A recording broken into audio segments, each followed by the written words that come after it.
Hello guys, good morning, welcome to our channel. তো বন্ধুরা দেখো, আজকে আমি সকাল সকাল ঘুম থেকে উঠে চলে এসেছি নদীর পাড়ে। আর নদীর পাড়ে আসে দেখি একদম অবাক কাণ্ড, একদম পুরো একদম নদীতে জল হয়ে গেছে। কারণ গতকালকে রাতের থেকে মানে প্রচণ্ড পরিমাণে বৃষ্টি হচ্ছে, আর সকালবেলা দেখি জলে একদম ভর্তি হয়ে গেছে নদী।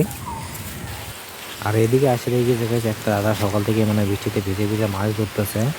আর গাইস এখনও কিন্তু মানে এক দুই ফোঁটা করে বৃষ্টি পড়তেছে।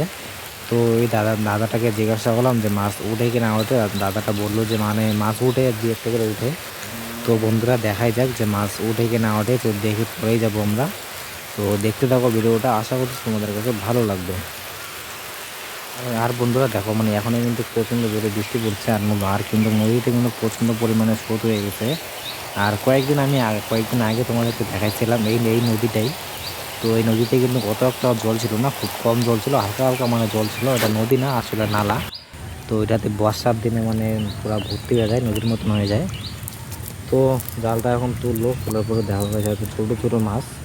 মানে তোমাদেরকে আমি দেখাইতে পারলাম না, কারণ এত ছোটো ছোটো মাছ তো দেখাইলেও মানে দেখতে পারবে না, খুবই ছোটো। আর বৃষ্টিটাও কিন্তু কমে গেছে। নদীতে আসার উদ্দেশ্য হচ্ছে আমার একটাই, মানে আমরা যে বিছন ফালাইছিলাম, মানে ধান গাড়ার জন্য বিছন ফালানো হয়, সেই বিছনগুলো আমরা ফালাইছিলাম। তো তার জন্য আমরা বেড়া দিয়েছিলাম, বেড়ার যে জালটা আছে সেই জালটা নেওয়ার জন্য আমি আসছি। তো দেখতে পাচ্ছ মানে আমি জালটা টাইনে টাইনে মানে জলের থেকে তুললাম, কারণ সকালে বাবা আমাকে ডাইকে দিয়ে গেছে যে জালটা মানে জলের মধ্যে ভাইসে যাচ্ছে, তো তাড়াতাড়ি গিয়ে নিয়ে আয়। তো আমি তাড়াতাড়ি ঘুম থেকে উঠে মানে চলে আসলাম নদীর পাড়ে, এসে দিকে মাছ মরতেছে। তো তোমরা তো দেখলেই। আর জালটা নেওয়ার জন্য আমি আসছিলাম নদীর পাড়ে। যাই হোক গাইস, তো এদিকে এসে দিয়ে গেছে, এদিকেও মানে প্রচণ্ড পরিমাণে জল হয়ে গেছে। আর আমি যেখানে বসে আমি ভিডিও এডিট করি, তো তোমরা তো জানোই যে আমি বাড়িতে বসে ভিডিও এডিট করি না, মানে আমি নদীর পাড়ে বসে ভিডিও এডিট করি।